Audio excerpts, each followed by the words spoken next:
Million मार्च के लिए रोडों को बंद हुए आज दूसरा रोज शुरू हो चुका है कि गुजरात की हदूद जो है वो दरियाए चनाब से शुरू होती है। दरियाए चनाब पर खंदकें भी खोद दी गई हैं। दरियाए चनाब के पुल जो हैं उसके ऊपर कंटेनर्स रखकर मुकम्मल तौर पर उनको बंद कर दिया गया है ताकि कोई भी लाहौर से आने वाला जो है वो गुजरात में दाखिल ना हो सके। गुजरात के शहरी जो है वो मुकम्मल तौर पर महसूर हो चुके हैं। गुजरात में बाहर से कोई शख्स आ नहीं सकता, कोई शख्स गुजरात से बाहर जा नहीं सकता। लोगों के लिए शदीद तरीन परेशानियां हैं। हुकूमत पंजाब की जानब से 10 रोज के लिए दफ़ा 144 का नफाज भी किया जा चुका है, जिसमें आप असलाह की नुमाइश नहीं कर सकते, आप कोई छोटा बड़ा इज्तिमा नहीं कर सकते।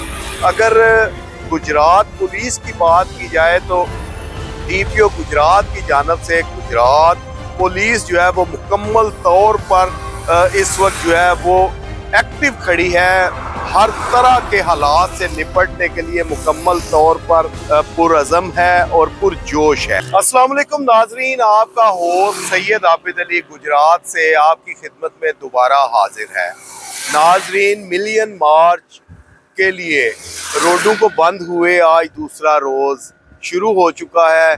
शहरियों को, मुसाफिरों को, मरीज़ों को, तमाम लोगों को शदीद मुश्किलात और परेशानी का सामना है।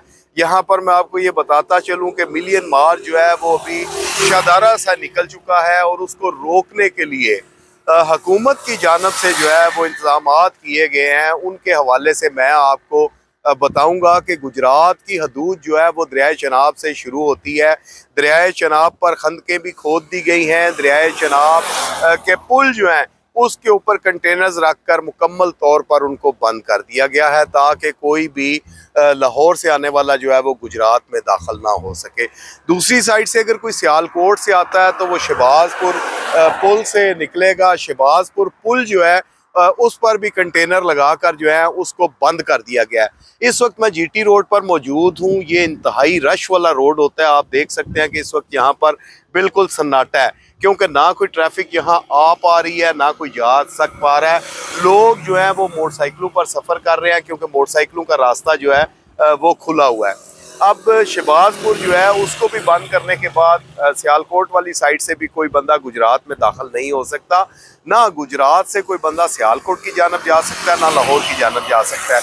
चनाब पुल से हम निकल कर जब छन्ना चौक पर पहुंचते हैं, लाला मूसा से पहले, तो छन्ना चौक पर जो है वो खंदकें खोद दी गई हैं, कंटेनर लगा दिए गए हैं। छन्ना चौक को भी मुकम्मल तौर पर बंद कर दिया गया है।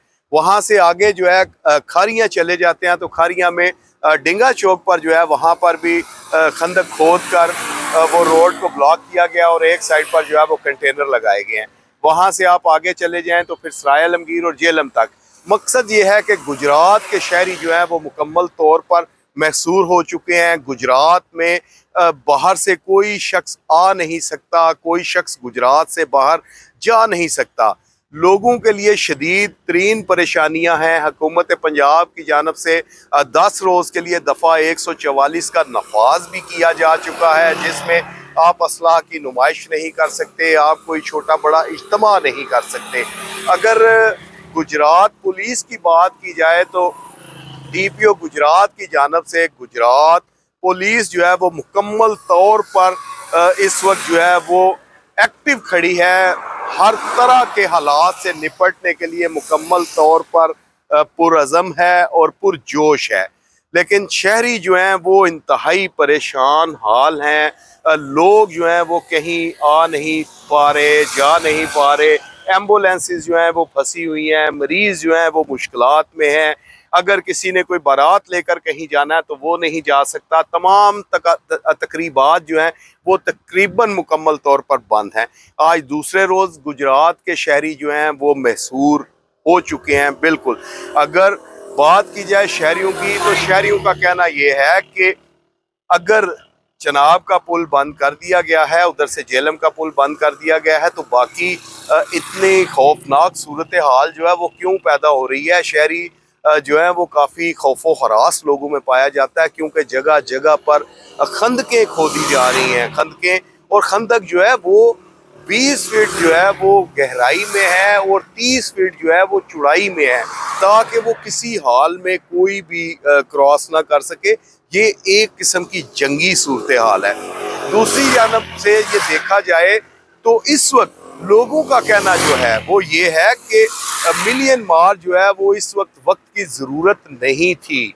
क्योंकि इस वक्त हमारा मुल्क पाकिस्तान जो है वो जंग के दहाने पर खड़ा है। ठीक है, इस वक्त हमें यहाँ पर जो है वो अंदर के मामलात को उलझाने की बजाय बाहर के मामलात की तरफ तवज्जो देनी चाहिए थी, ताकि तमाम एजेंसीज फोर्सेस जो हैं वो शहरियों के तहफ़्फ़ुज़ के लिए मौजूद रहती। तो नाज़रीन, ये आज दूसरे रोज़ की सूरत हाल है। कल हमने बात की थी इम्तियाज़ सुपर माल के पास कंटेनर लगाकर रास्ता बंद किया था, जिसकी वजह से शहरियों को बहुत ज़्यादा अजियत का शिकार था।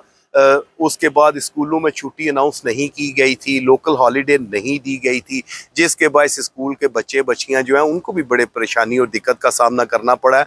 आज उसका असर ये हुआ है कल की हमारी स्टोरी का कि इधर इम्तियाज़ सुपर मार्ट के सामने से कंटेनर जो हैं वो हटा दिए गए हैं, रास्ता खुल गया ताकि लोकल सतह पर अगर कोई बंदा ट्रैवल करना चाहता है तो वो कर सके।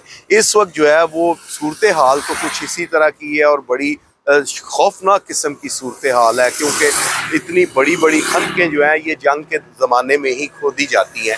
इन खंदकों को पार करना, इन खंदकों को निकलना, ये तो फिर बहुत मुश्किल काम है। और ये काम जो है इस वक्त यहाँ पर हो रहा है। आप चनाब हो गया, शहबाजपुर पुल हो गया, ये बंद हैं। उसके बाद आपका यहाँ पर छन्ना चौक जो है वहाँ पर खंदक है और वो भी बंद है। उसके बाद डिंगा रोड पर खंदक है और कंटेनर हैं, वो भी बंद है। उसके बाद सराय आलमगीर जो है वो भी बंद है। उसके पास जेलम के पास भी जो है दोनों तरफ में खंदकें खोद कर उसको बंद कर दिया गया है। यहाँ पर इतनी बड़ी बड़ी खंदकें खोदने से जो नुकसान हुआ है उस पर भी थोड़ी सी बात करते हैं हम। शायद अरबाब इख्तियार को समझ आए कि धरनों को रोकने के लिए ये खंदकें तो ज़रूरी नहीं हैं, क्योंकि ये मेन जीटी रोड है जिसका इंतहा से ज़्यादा नुकसान हुआ है। रोड तोड़ी गई है, खंदक बनाई गई है, नीचे टेलीफोन की तारें मौजूद हैं, नीचे सुई गैस के पाइप मौजूद हैं, उनको भी शदीद जो है वो नुकसान पहुंचा है। खुदाई के दौरान नीचे से पानी आना शुरू हो गया है। इस तरह इतनी खुदाई जो है वो की जा रही है। इस खुदाई पर, इस तमाम लॉ इन्फोर्समेंट पर करोड़ों रुपए का खर्चा जो है वो आएगा और उस खर्चे के बाद जो है ये मिलियन मार्च को हम पता नहीं रोक पाते हैं, रोकने में कामयाब होते हैं या नहीं होते। लेकिन इस वक्त जो है वो इस्लामाबाद की तरफ कहा यह जा रहा है, जो चढ़ाई हो रही है, जो इस्लामाबाद पर हमलावर हो रहे हैं, उनको रोकने के लिए ये तमाम तर इंतजामात जो हैं वो इंतहाई ज़रूरी नज़र आते हैं, क्योंकि लॉ इन्फोर्समेंट एजेंसीज जो हैं वो पूरी तरह मुतहरक हैं। DPO गुजरात जो हैं वो तमाम जगहों पर बाज़ाब्ता तौर पर खुद चेकिंग के लिए निकल रहे हैं और देख रहे हैं, और खंदकें जो हैं वो खोदी जा रही हैं, कंटेनर जो हैं वो रोके जा रहे हैं। माल बरदार गाड़ियां जो किराए की हैं वो आज 2 रोज़ से सड़कों के ऊपर मुस्तकिल खड़ी हैं। उनका कहना यह है कि जो उनके ड्राइवर्स हैं, उनके कंडक्टर्स हैं, जो मुसाफिर हैं, उनका कहना यह है कि हमें भी शदीद परेशानी का सामना है, खाने के लिए कुछ नहीं है, हमारे पास पैसे नहीं हैं, पेट्रोल ज़ाया हो रहा है, हमारा गाड़ी का नुकसान हो रहा है, हमारे किराए बढ़ रहे हैं। तो नाज़रीन, इस वक्त जो सूरत हाल है गुजरात की वो यही सूरत हाल है। इस पर मैंने आपको मुकम्मल तौर पर आगाही दे दी है। इसमें अब यही है कि बगैर किसी बहुत ज़्यादा ज़रूरी काम से घर से ना निकला जाए, घर में ही रहा जाए, महफूज रहा जाए, क्योंकि बाहर का सफ़र, बाहर के हालात, बाहर की सड़कें इस वक्त जो हैं वो गैर महफूज हो चुकी हैं। गैर ज़रूरी सफ़र करने से मुकम्मल तौर पर इज्तनाब करें, गुजरात में रहें, अपने घरों में रहें और सुकून से रहें। अपने होस्ट सैयद आबिद अली को इजाज़त दीजिए। दोबारा कल फिर हम हाज़िर होंगे इसी टॉपिक पर। फिर हम आपको गुजरात की सूरत हाल बताएंगे कि गुजरात की सूरत हाल इस वक्त क्या कहती है।